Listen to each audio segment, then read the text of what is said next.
మమ్మల్ని మిక్కిలిగా ప్రేమిస్తున్న మా పరమ తండ్రి, మీ పాదములకు స్తోత్రం.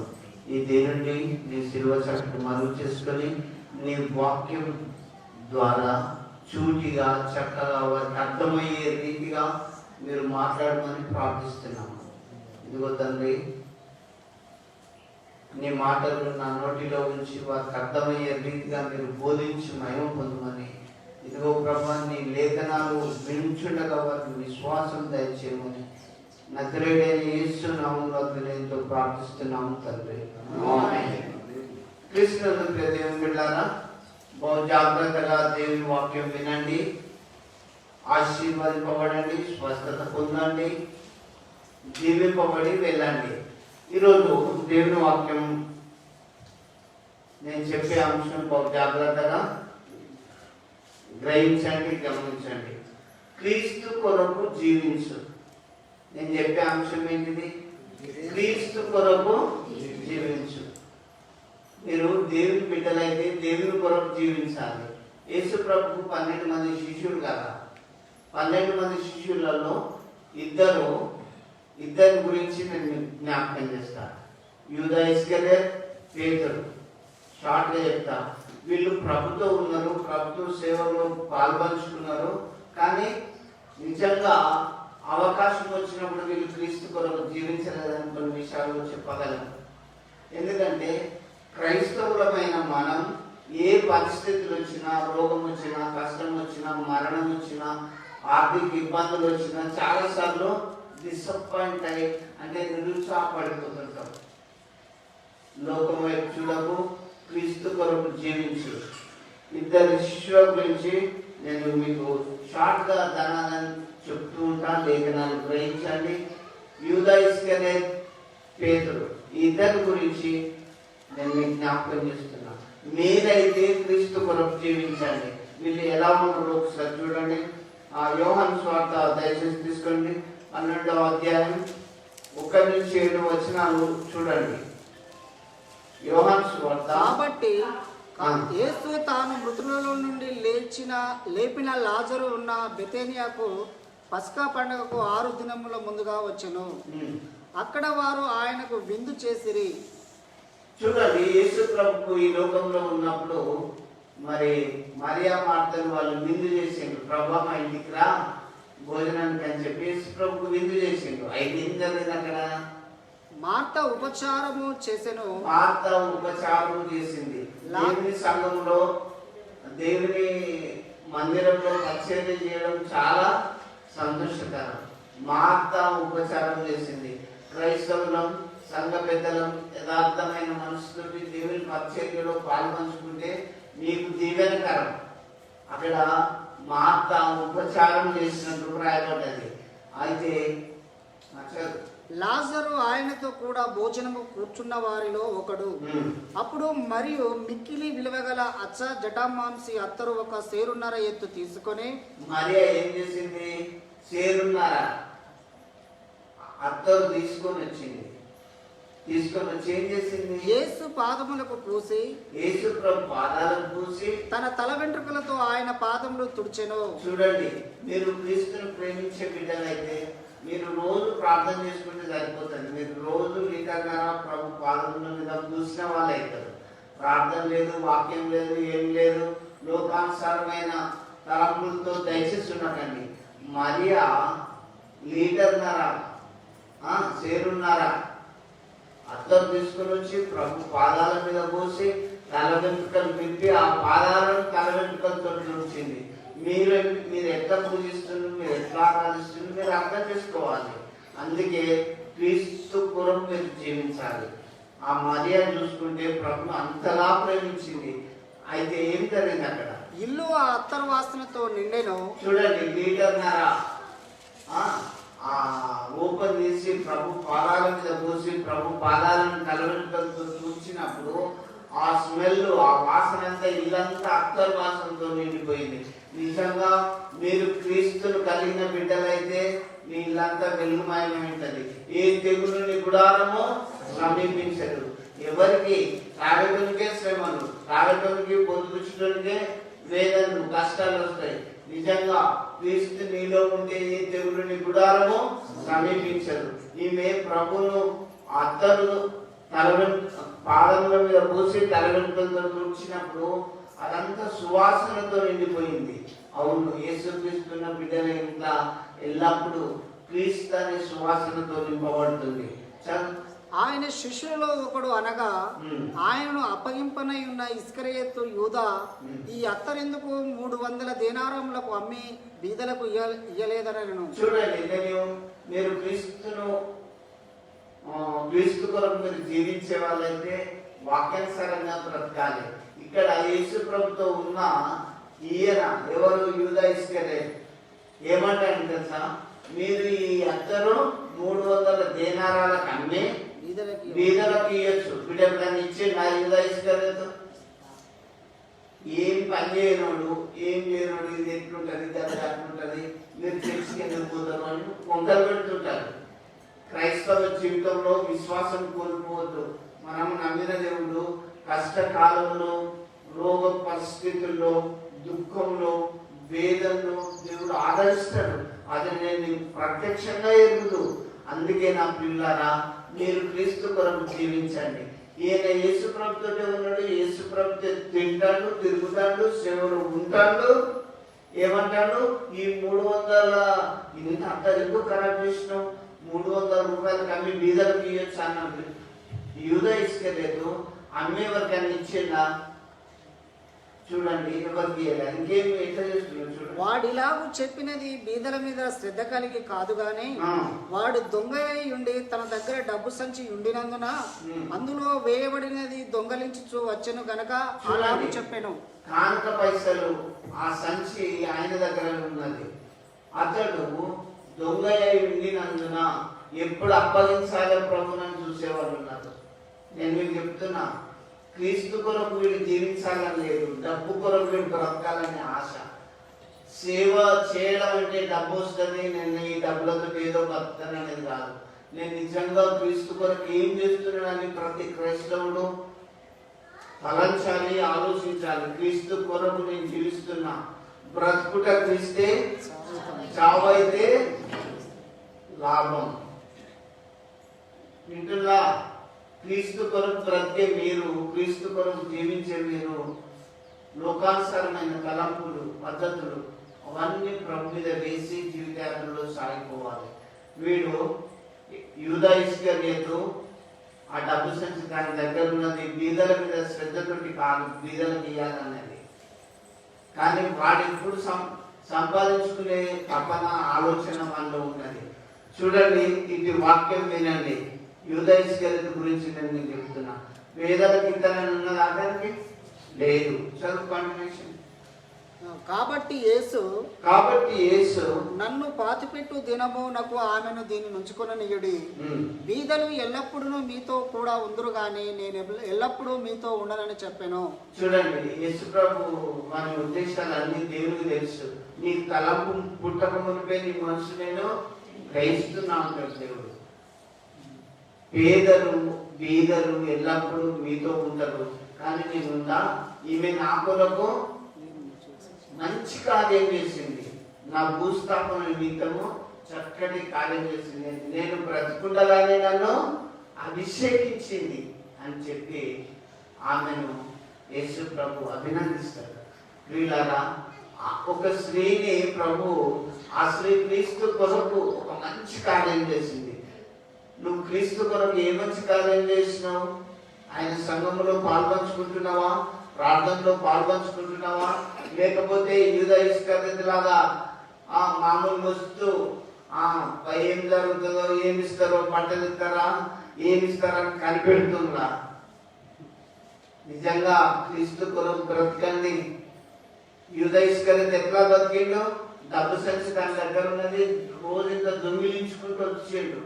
మళ్ళా ఆమె కోప్పడతాడు. 300 దేనారాలకు అన్ని పేదలకు ఇవ్వచ్చు కదా అన్నాడు. పేదలకు ఇచ్చిందా? యూదా ఇస్కరియోతు ఇచ్చిందా? ఇవ్వలేదు కదా.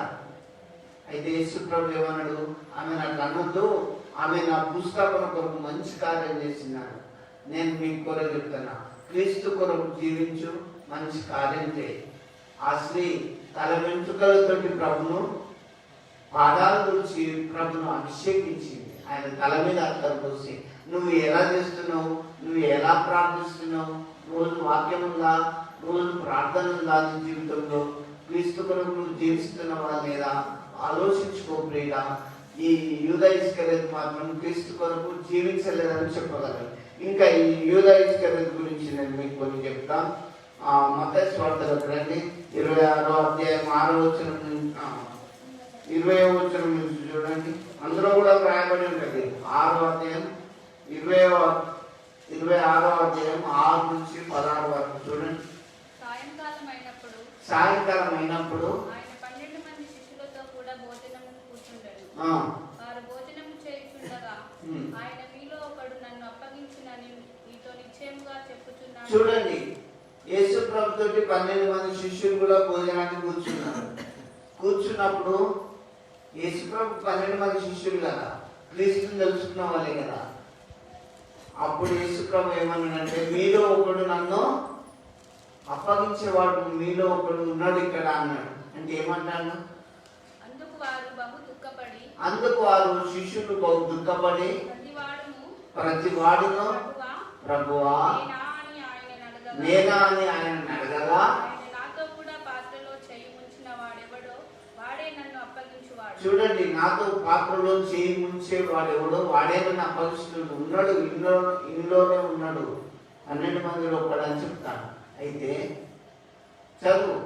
మనుష్య కుమారుని గురించి రాయబడిన ప్రకారం ఆయన పోవుచున్నాడు గాని ఎవని చేత మనుష్య కుమారుడు అప్పగింపబడుచున్నాడో ఆ మనుషునికి శ్రమ. చూడండి, నన్ను ఎవడు అప్పగిస్తాడో మనకు శ్రమ అని యేసుప్రభు చెప్పింది. ఏమన్నా మన మీద లోకం ఎన్ని దుష్ట శక్తులు ప్రయోగించినా వాళ్ళకే నాశనం అవుతుంది. మనం చేయాల్సింది ఒకటే, ప్రభు మనకు నేర్పింది ఒకటే, ప్రార్థన చేయాలి.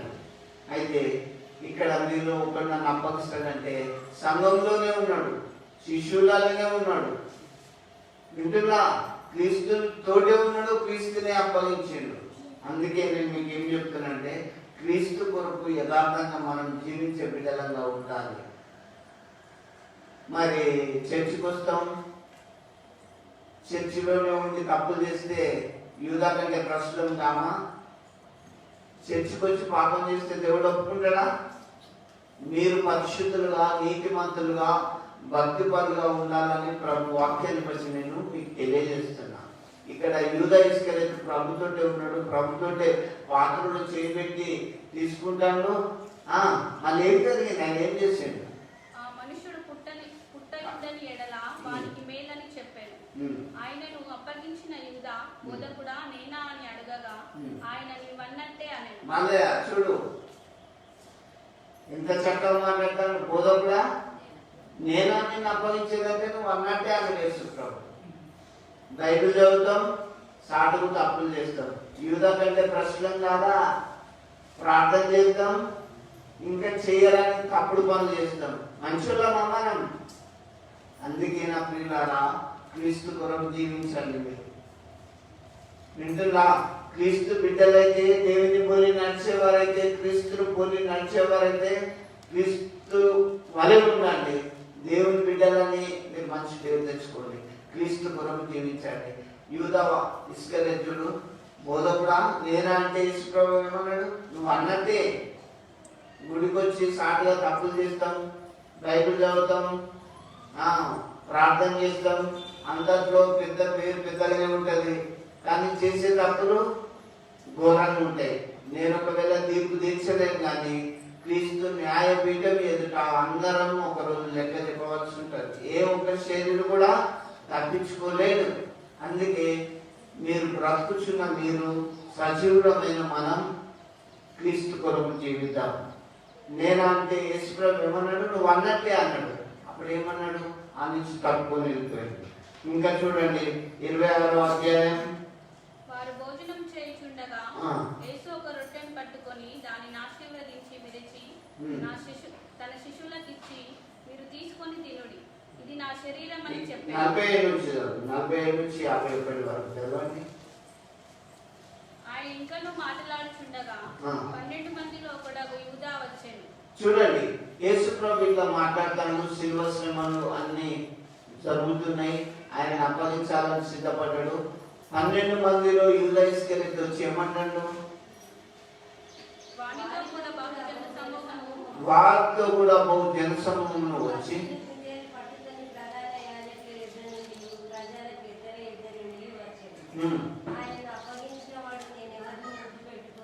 చూడండి, యూదా ఇస్కరియోతు ఒక గుర్తు చెప్పాడు. ప్రధాన యాజకుల దగ్గర 30 వెండి రూపాయలు ముందే తీసుకున్నాడు. ఎందుకు? డబ్బు కాసుపడ్డాడు, డబ్బు కొరకు జీవిస్తాడు, డబ్బు సంపాదించాలని ఆశ ఉన్నది. సేవ చేసే వాళ్ళకు నిజంగా డబ్బు మీద మనసుల్లో బాగా గుర్తు పెట్టుకోండి. డబ్బుకో లేదా నేను ఈ సంస్థల పాస్టర్గా చేస్తున్నా, నాకు ఎవరో జీతం ఇస్తారా అనుకునేటోడు వాడు జీతగాడే. త్యాగం చేసి, జీవితాన్ని త్యాగం చేసి క్రీస్తు సువార్త అందించేటోళ్ళు క్రీస్తు బిడ్డలు. నెలకు 5,000, 10,000, 6,000, 40,000, 30,000 తీసుకున్నటువంటి జీతగాడే.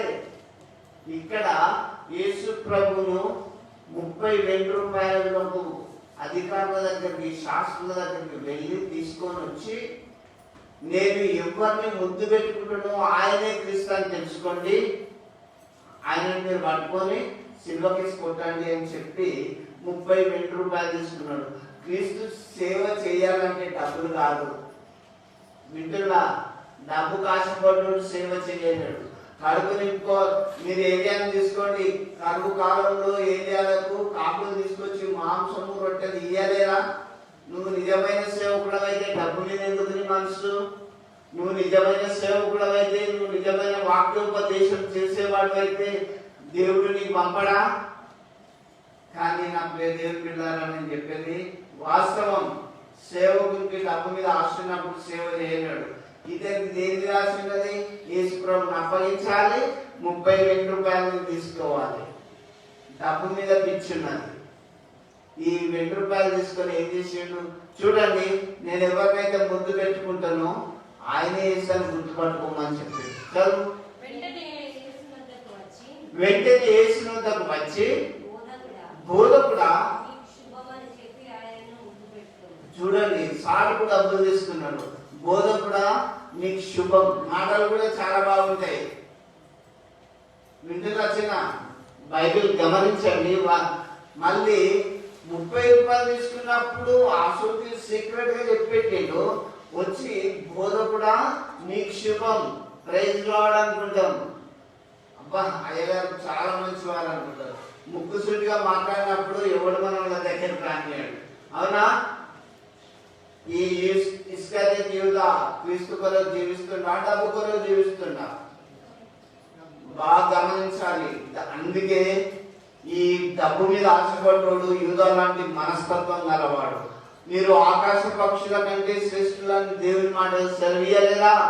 మీరు సర్వలోకానికి వెళ్ళి సర్వ సృష్టికి సువార్త ప్రకటించమన్నప్పుడు డబ్బు తీసుకోమన్నాడు యేసు ప్రభు. నా ప్రియ దేవుని బిడ్డలారా, ఆయన రాజ్యమును నీతిని మీరు మొదట వెతకండి, అప్పుడు మీకు అవన్నీ కూడా అనుగ్రహింపబడతాయి అని దేవుడు వాక్యం మనకు సెలవించింది.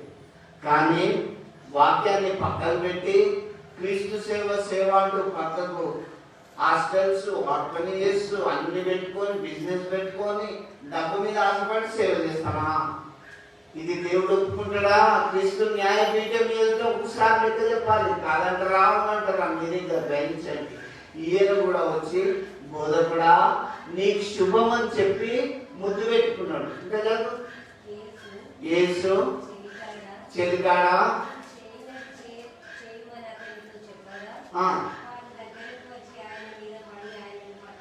చూడండి, పోయిండు యేసు ప్రభు దగ్గరకు వచ్చిండు. బోధకుడా నీకు శుభం అని చెప్పి ముద్దు పెట్టగానే శాస్త్రులు, పరిసయ్యులు అందరూ వెపన్స్, ఆయుధాలతోటి వచ్చి ప్రభుని పట్టుకున్నాడు. చెలికాడ అంటే యేసు ప్రభు ఏమంటాడు? స్నేహితుడా నువ్వు వచ్చిన పని ఏదో కానీ అనగానే పోయి ముద్దు పెట్టుకున్నాడు. క్రీస్తు సేవ, క్రీస్తులో ఉంటూ 30 వెండి రూపాయలు తీసుకుంటూ సీక్రెట్ గా క్రీస్తునే వేరే పెట్టి అప్పగించిండు. క్రీస్తు కొరకు యూదా జీవించిందా? సంఘానికి వస్తూ సంఘంలో ఉంటూ తప్పుడు పనులు చేస్తూ దేవునికి అసహ్యకరమైన పనులు చేస్తూ మనం ఈ సమాజంలో ఇటు మాటలు అటు చెప్తూ అటు ఇటు చెప్తూ సంఘాన్ని గలిబిలి చేసేవారు లేరంటారా? వారు యూదా కంటే ప్రశ్నలు కాదంటారా? అందుకే నేను మీకు చెప్తున్నాను, అప్పుడే దేవుడు విన్నారా, క్రీస్తు కొరకు యథార్థంగా జీవిద్దాం, ఆకలి తప్పులతో అలమటిద్దాం. క్రీస్తు కొరకు అవసరమైతే స్టెఫెన్ రాళ్లతో కొట్టి చంపబడ్డాడు. యథార్థంగా దేవుని వాక్యం అందించినప్పుడు అక్కడి ప్రజలు రాళ్లతో కొట్టి చెప్పారు స్టెఫెన్. కాబట్టి క్రీస్తు కొరకు మనం జీవిద్దాం, క్రీస్తు బిడ్డలైందాం. ఇంకా ఈ 30,000 రూపాయలు ఈయన తీసుకుపోయి ఎక్కడే చూడండి, 27వ అధ్యాయం 1 నుంచి 10 వచనం చూడండి. మత్తయి సువార్తలోనే ఉదయమైనప్పుడు ప్రధాన యాజకులు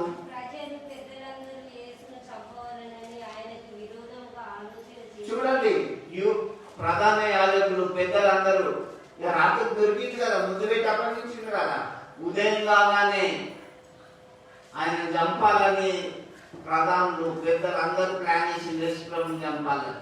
అయితే ఏం జరిగింది అక్కడ?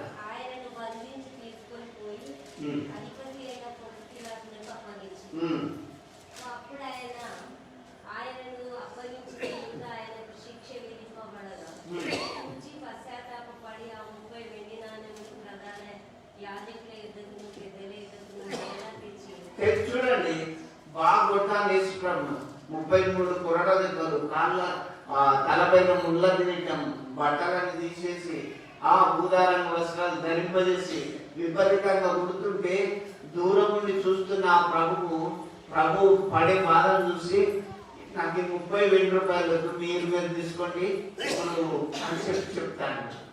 అప్పుడు వాళ్ళు ఏమన్నా తెలుసా, మాకు సంబంధం లేదు, నీకు 30,000 రూపాయలు చూసి ఇచ్చాము కదా, నువ్వేమన్నా తీసుకో, మాకు యేసుప్రభుని అప్పచెప్పాం, మేమంతే, మేము చిత్రహింస చేస్తాం.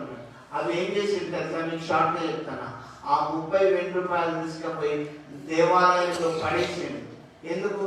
అయ్యో, నేను ఆ నిరపరాధిని నేను అప్పగించి పాపం చేస్తున్నాను, తర్వాత ప్రలాపం చేస్తున్నాను. ఇవాళ నేను మీకు చెప్తున్నా, తాగకండి, వ్యభిచారులు కాకండి, అబద్ధికులు కాకండి, మోసం చేయకండి. ఎంతకాలం ఒక్క రోజు నేను ఎత్తుకపోయి పూడ్చిపెట్టే రోజు దాన్ని గ్రహించుకో.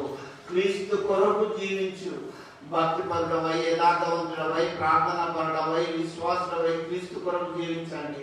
లోకం దాని ఆశంట కూడా గతించిపోతుంది. ఈ 2022లో ఈ రోజు వరకు సజీవులమైనటువంటి దేవుని మహాకృప. రేపు నేనా, రేపు ఏం జరుగుతుందో, ఎవడు ఏమి ఎంత అయితే ఏమి ఊహించగలడు, రేపు ఏం జరుగుతుందో. అందుకే నా ప్రియులారా, దేవుని వాక్యం నిరంతరం నిలుస్తుంది. క్రీస్తు కొరకు జీవించు.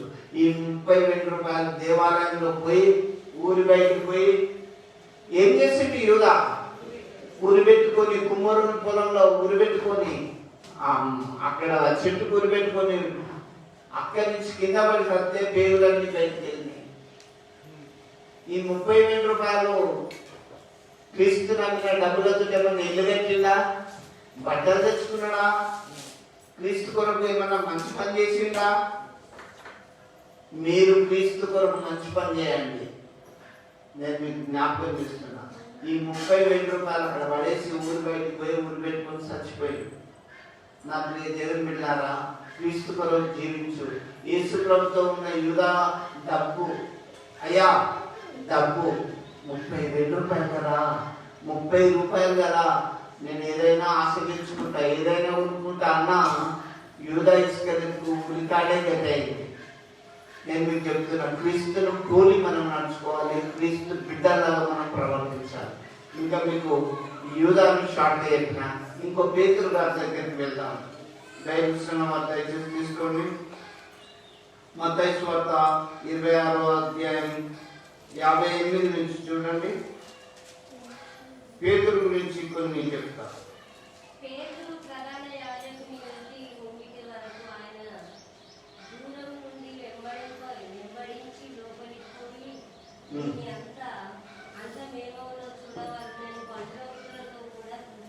చూడండి, పేతురు ఆయన శిష్యుడే కదా. పేతురు నన్ను గురించి నువ్వేమనుకుంటున్నావు అంటే ఆయన ఏమంటాడు తెలుసా, నువ్వు సజీవుడమైన క్రీస్తు అని చెప్తాడు.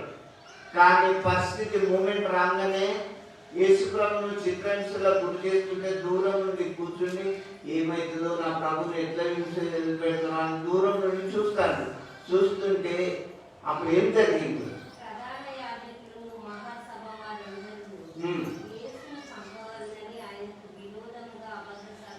యేసుప్రభుని చంపాలి అని ఆయన విరోధంగా అబద్ధ సాక్ష్యం పలకాలని చూస్తాను. 69 నుంచి చదువు. 69, 26, 69 నుంచి చూడండి. పేతురు వెలుపల ముంగట కూర్చుని ఉండగా ఒక చిన్నది ఆయన ఎద్దకు వచ్చి, నీవు గలిలయుడైన యేసుతో కూడా ఉన్నవాడు కదా అని చెప్తుంది.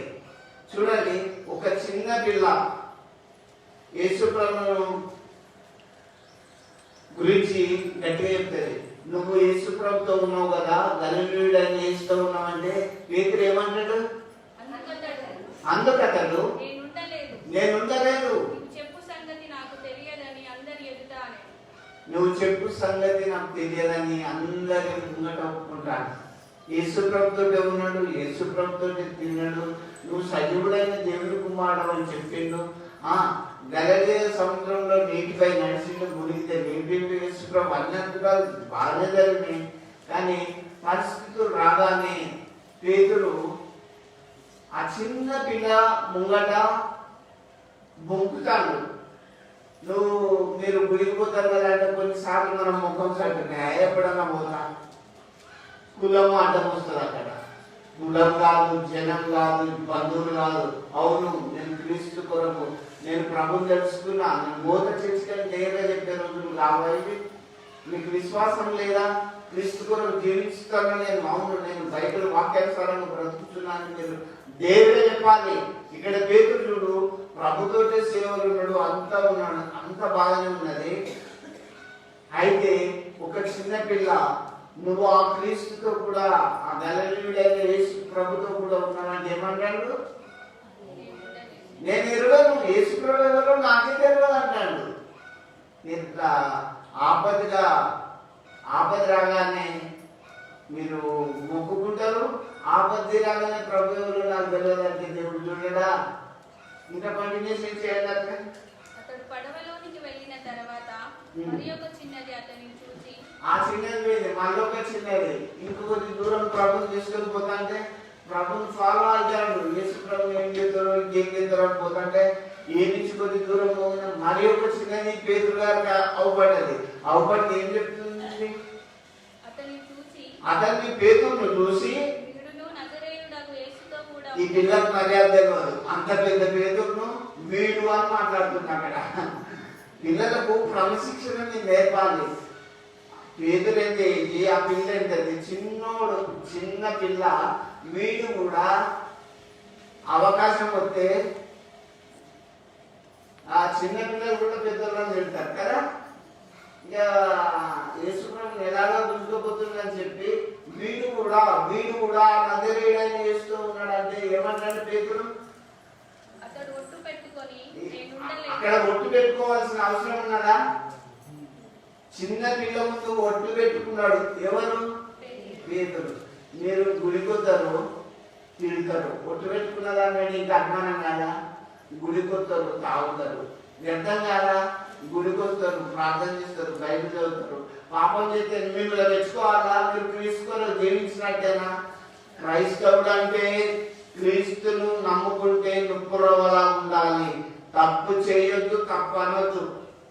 అప్పుడే యథార్థత్వం నీలో ఉన్నట్టు. ఆయన చూస్తాడా? పాస్టర్ చెప్తాడు కదా, నేను చాటు తాగుతాను అయితే నేనేమన్నా డబ్బులు ఇస్తానా?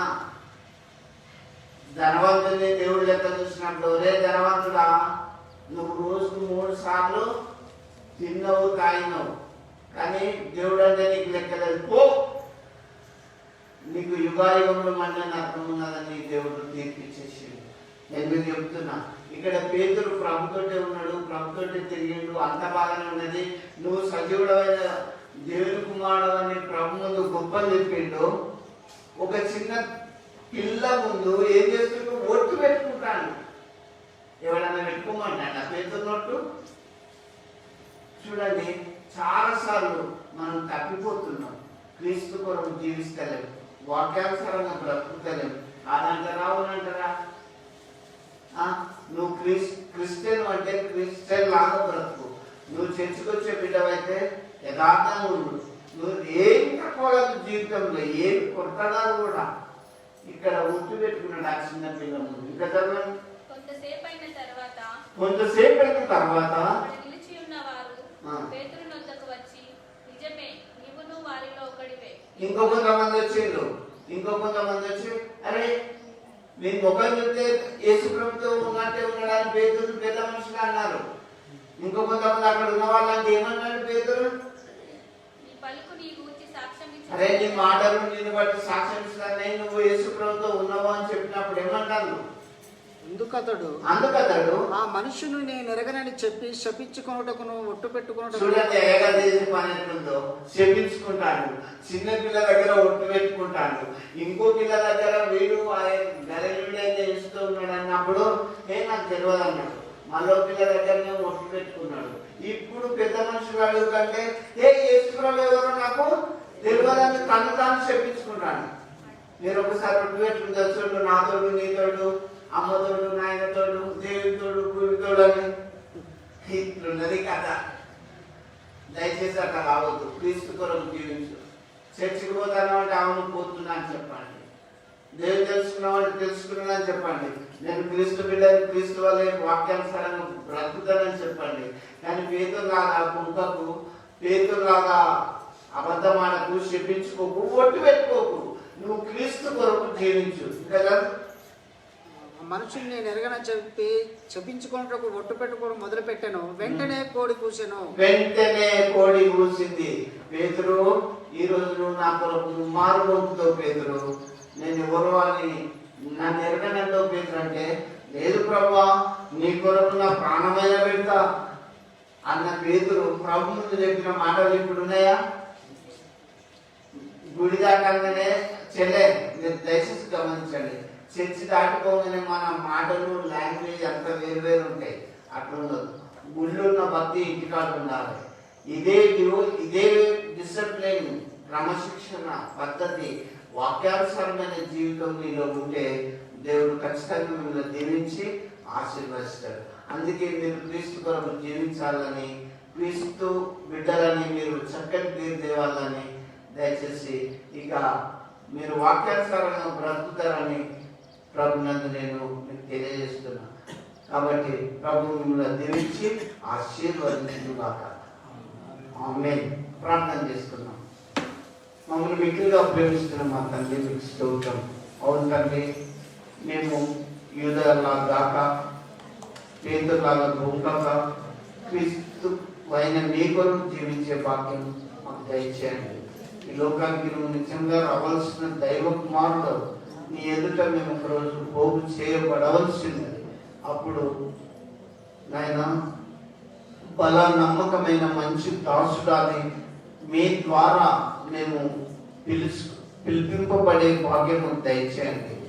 మీ జీవ గ్రంథంలో మా పేరు వ్రాయబడి అనేకులు ఎదుట నీ సాక్షులుగా మేము కృపచూపండి.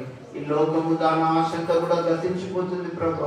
మీ కొరకు జీవించే భాగ్యం మాకు దయచేయమని, మీ కొరకు బ్రతికే భాగ్యం మాకు దయచేయమని, ఈ విన్న వాక్యాన్ని వారి వినికిల్లో దీవించి ఆశీర్వదించమని యేసు నామములో అద్వినయంతో ప్రార్థిస్తున్నాము తండ్రి. ఆమేన్. ఆమేన్.